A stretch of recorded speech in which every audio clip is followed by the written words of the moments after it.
Good morning, and welcome to Tuesdays with the Pilgrim, as we continue reading The Bishop Who Ate His Boots, with Chapter 8, Part A, Ambassador and Administrator. Isaac Stringer was consecrated as second Bishop of Selkirk on Sunday, December 17th, 1905. 2 years later, on August 15th, the Provincial Synod of Rupertsland unanimously accepted his request that the name of the diocese should be changed to that of Yukon, because that would be more descriptive and less confusing. To all intents and purposes, the Diocese of Yukon was not only new in name, but it was a new diocese with no constitution, no organization, no synod, and no episcopal endowment. Almost immediately after the death of Bishop Bompas, the new bishop conferred with the few clergy he had at hand, Hawksley, Totty, and A.E. O'Mara. After considering the situation, they urged him to go at once to England to lay before the missionary societies the plight and pressing needs of the infant diocese.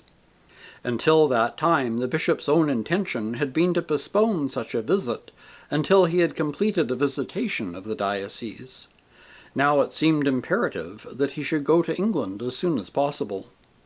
Accompanied by O'Mara, who was acting as financial secretary of the diocese, Stringer left Whitehorse on September 17, 1906. He arrived in Winnipeg at the beginning of October and traveled to Toronto with Bishop Reeve. On the way, they discussed the precarious position of the northern missions. At the station in Toronto, Stringer was met by his wife, who had remained behind in Ontario. Also to meet him were C.E. Whittaker, who was on furlough from Herschel Island, and T.R. O'Mara, who had recently become principal of Wycliffe College.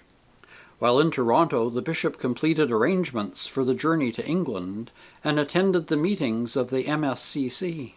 He was much disappointed when it was announced that Selkirk is to receive only $4,500 instead of the $6,000 asked for.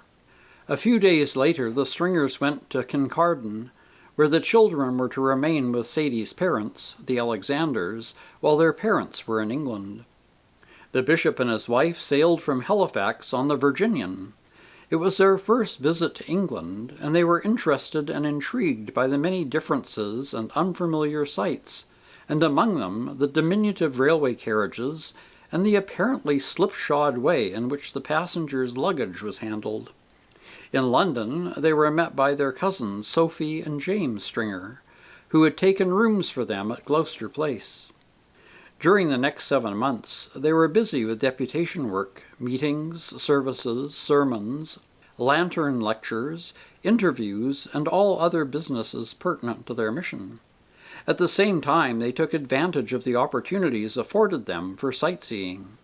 The bishop remained in close touch with the missionary societies, CMS, SPG, and CNCCS, enlisting their support and help for the Diocesan Endowment Fund. Everywhere the visitors were well received. They were presented to King Edward VII, and they were guests of the Archbishops of Canterbury and York, as well as several other bishops and distinguished churchmen. During their visit, the Stringers took the opportunity to visit Ireland, birthplace of their parents. Traveling by train to Holyhead, they enjoyed a pleasant crossing on the ferry to Kingston. At the dock, they were met by Dr. Hackett, the Dean of Waterford, who had been the principal of Montreal Diocesan Theological College for some years.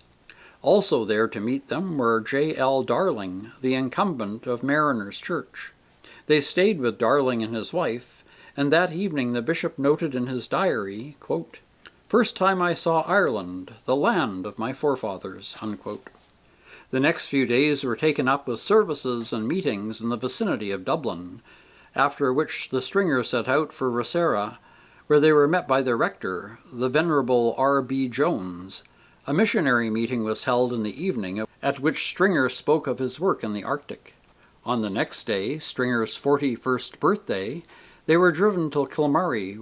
They called on the vicar, L.H.E. French, and his wife, by whom they were entertained at lunch. Afterwards, they walked over to Shinrone Church, where the visitors examined the parish registers and saw the baptismal records of the bishop's father and those of his uncle and aunt. They were also interested to note that a memorial tablet in the church contained the same inscription as the one on his mother's grave in faraway Ontario. "Too good for this earth, she prolonged not her stay. The Lord knew her worth and called her away." The view of the countryside surrounding the church was not an alluring one. The stone houses, once prosperous, were now ruinous and neglected.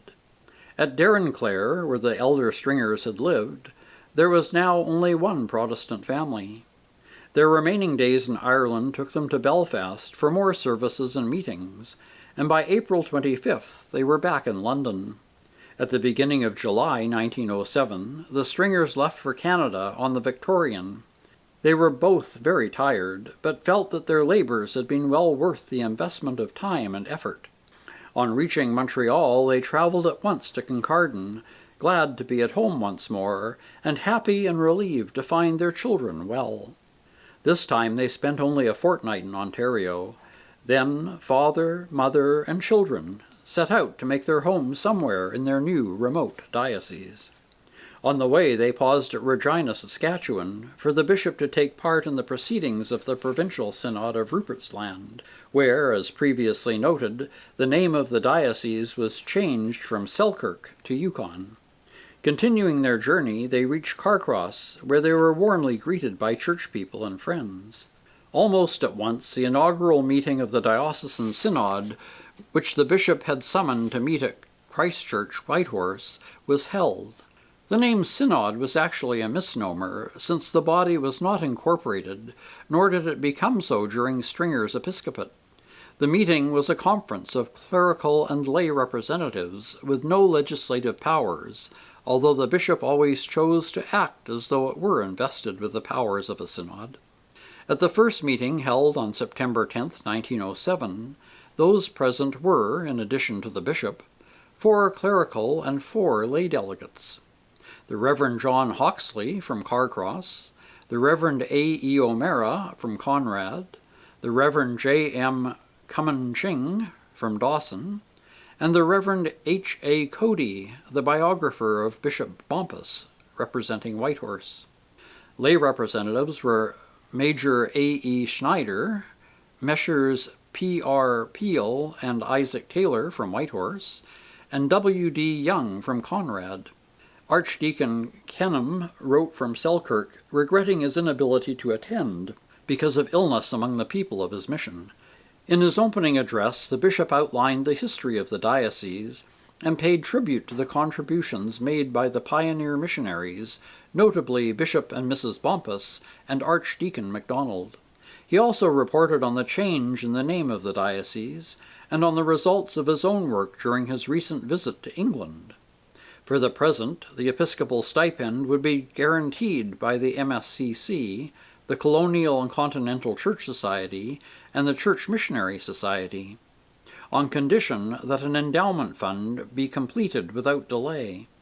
This endowment fund, he said, had already been started as a memorial to Bishop Bompas, and the SPCK had promised a contribution of £1,000, if this could be met by £9,000 from other sources. The bishop hoped that the contributions would also be forthcoming next year from the Colonial Bishoprics Fund and from the Society for the Propagation of the Gospel. There would also be assistance from the Colonial Bishoprics Fund toward an episcopal residence as soon as a suitable house could be found. Action was also necessary, said the bishop, concerning the legal title to church properties in the diocese. Quote, "On account of the death of the late bishop, the matter of titles of diocesan properties were found to be in an unsatisfactory condition, partly because the Canada Land Titles Act prevents the holding of property in trust, and the properties of the diocese are at present in the name of the late bishop." Unquote.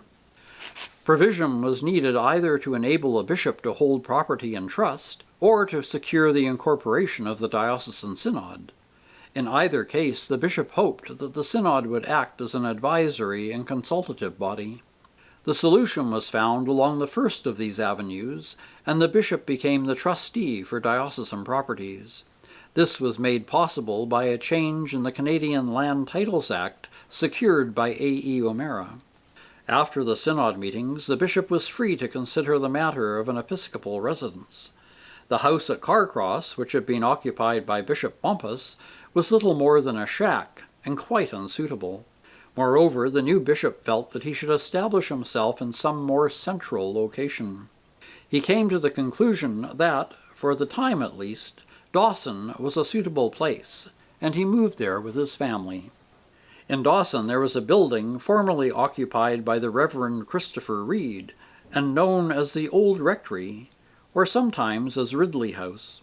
The bishop and his family moved into this house, intending it as a temporary expedient, but before long they came to the conclusion that it was as suitable as any they were likely to find, and decided to remain in it. For the next few weeks, the paper hangers and electricians did their work, and the family unpacked their belongings, including a piano which they had purchased before leaving Toronto. Before winter came, they were comfortably settled in the house, which was to be their home for the next 25 years, until they left Dawson for Winnipeg in 1931. The Episcopal Endowment Fund remained one of Stringer's major preoccupations, perhaps nightmares, for the first 2 decades of his episcopate. The fund remained uncompleted, and always there was the fear that the missionary societies might terminate their grants in aid of stipend before the full amount had been raised. At the second synod, held in 1911, he commented that the CMS had already begun to reduce its grant, and that the endowment fund was still short of its objective by almost $30,000. Quote, "The task is a most distasteful one," unquote, the bishop ended, "and I shall be glad when it is concluded." In 1913-1914, the Stringers again spent several months in England, as a result of which Stringer was able to report to the Synod of 1915, 10 years after his consecration as bishop, that, quote, "something less than $4,000 remained to be found," unquote. In Great Britain, Stringer became one of the best known of the overseas bishops who visited the country periodically, and he was always warmly welcomed. People were glad to see him, not so much for his oratory, as for his manifest sincerity, his enthusiasm and devotion, his happy touches of humor, and the vivid descriptions which gave his work a deeply human interest. He was often quoted as having, quote, "the forehead of a doctor of divinity, high, reaching away over to the back, the physique and jaw of a prize fighter, and the mild blue eye of a child," unquote. He could carry his hearers in imagination to the far north, down the Mackenzie in a canoe, or across the mountains by dog sled, and could bring them face to face with the Indians and Eskimos, to whom no missionary could be sent for lack of money. His appeals during these visits were generally for 3 objectives: for workers and money for the opening of new missions, for new church buildings in existing missions, and, of course, for the Episcopal Endowment Fund. Mrs. Stringer was no less warmly received, and was also in demand as a speaker at various meetings. Not only were people interested and anxious to hear her colorful and entrancing accounts of life in the Arctic, but they were amazed to realize that this accomplished woman could have experienced such incredible rigors. Yet Mrs. Stringer, a comely, genial woman with bright dark eyes and a ready smile, spoke of her exploits so naturally that they seemed commonplace until her hearers paused to think of the tremendous endurance and sacrifice that they had entailed. During their first visit to England, Bishop Stringer had been presented to King Edward VII, and to the Prince of Wales, who was soon to become King George V. On that occasion, both Mr. and Mrs. Stringer made notes of their impressions. Quote, "Robed and went with Bishop Montgomery of the S.P.G. to the King's levee, where he presented me, saw King Edward and the Prince of Wales. Name called out, bowed, and passed on. About 1,000 presented. Splendid uniforms," unquote, wrote Bishop Stringer afterwards. Mrs. Stringer also described the event in her diary. Quote, I.O. was dressed in a scarlet robe, silk stockings, buckled shoes, college cap, etc. He looked fine. He and Bishop Montgomery drove in hansom to Levy, and my husband was presented to His Majesty King Edward, and saw the Prince of Wales. I walked down to Buckingham Palace and saw the carriages and horses of the King and the Prince of Wales." Unquote. On hearing that the heroic bishop was again in England in 1914, the new king expressed a desire to meet him again. The meeting took place at a small dinner party given at Lambeth Palace by the Archbishop of Canterbury and Mrs. Davidson. This dinner party was not only a momentous experience for the Stringers, but was an historic occasion. In the long history of Lambeth Palace, there is no record of any visit by a reigning king and queen together until George and Queen Mary went to dinner with Archbishop of Canterbury and Mrs. Davidson on February 23, 1914. The party consisted of 30 persons altogether, including the Lansdownes, the Lorburns, the Archbishop of Brisbane from Australia, the Bishop of Yukon from Canada, Lord Balfour of Burleigh, the editor of the Times, Charles Booth, Sidney Colvin, and Mrs. Benson, who had, in her husband's primacy, welcomed the royal guests to Lambeth when Duke and Duchess of York.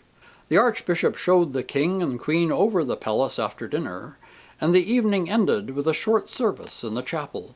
The Stringers had been invited to spend a few days at Lambeth Palace, and, in Mrs. Stringer's words, quote, "We were not much excited over this affair until we arrived at Lambeth Palace on the afternoon of the 23rd. Everyone at the palace seemed excited, because they were anxious that everything should be as perfect as possible. When the hour for the royal guests' arrival came, the Archbishop and Mrs. Davidson left the drawing-room to meet their Majesties in the great hallway. The guests all stood in a semicircle. The Queen was taken around one way of the semicircle by Mrs. Davidson, and she presented us. The Queen shook hands with each of us, and we curtsied to her, at least the ladies did, the gentlemen bowing. The Archbishop took the King around the other way and presented us to His Majesty. We curtsied also to the King, and he shook hands with us. After dinner, the ladies were gathered in the drawing-room. Mrs. Davidson drew Mrs. Stringer into the circle of those who were chatting with the Queen. Somewhat apprehensive, Mrs. Stringer moved forward, and, almost without realizing it, found herself in easy conversation with the Queen as they compared notes about their children. It is hardly surprising that, almost at the end of her life, she should write, quote, "It was a dazzling occasion for a girl raised on an Ontario farm, and the memory of it has remained with me all my life." And we'll stop there for this week. We'll continue next week with Chapter 8, Part B. Until then, take care, stay safe, and God bless.